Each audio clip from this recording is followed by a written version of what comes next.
Hi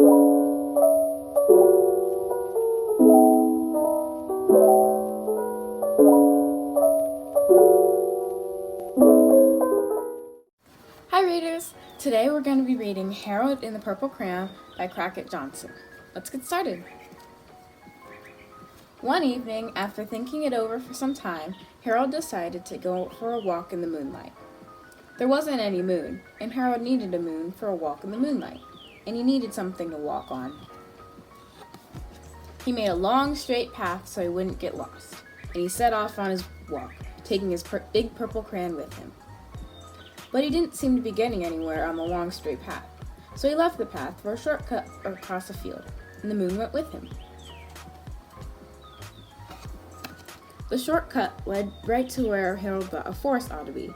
He didn't want to get lost in the woods, so he made a very small forest with just one tree in it. It turned out to be an apple tree. The apples would be very tasty, Harold thought, when they got red. So he put a frightening dragon under the tree to guard the apples. It was a terribly frightening dragon. It even frightened Harold. He backed away. His hand holding the purple crayon shook. Suddenly he realized what was happening, but by then Harold was over his head in an ocean. He came up thinking fast, and in no time he was climbing aboard a trim little boat. He quickly set sail, and the moon sailed along with him. After he had sailed long enough, Harold made land without much trouble. He stepped ashore on the beach, wondering where he was. The sandy beach reminded Harold of picnics, and the thought of picnics made him hungry. So he laid out a nice, simple picnic lunch. There was nothing but pie, but there were all 9 kinds of pie that Harold liked best. When Harold finished his picnic, there was quite a lot left. He hated to see such delicious pie go to waste. So Harold left a very hungry moose and a deserving porcupine to finish it up. And off he went, looking for a hill to climb to see where he was.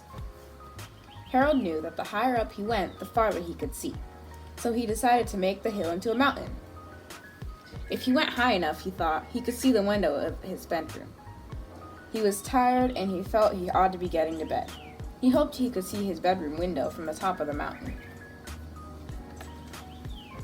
But as he looked down the other side, he slipped, and there wasn't any other side of the mountain.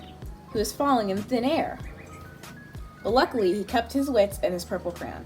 He made a balloon and he grabbed onto it. And he made a basket under the balloon big enough to stand in. He had a fine view from the balloon, but he couldn't see his window. He couldn't even see a house. So he made a house with windows, and he landed the balloon on the grass in the front yard. None of the windows was his window. He tried to think where his window ought to be. He made some more windows. He made a big building full of windows. He made lots of buildings full of windows. He made a whole city full of windows, but none of the windows was his window. He couldn't think where it might be. He decided to ask a policeman. The policeman pointed the way Harold was going anyway, but Harold thanked him. As he walked along with the moon, wishing he was in his room and in bed, then suddenly Harold remembered. He remembered where his bedroom window was, when there was a moon. It was always right around the moon.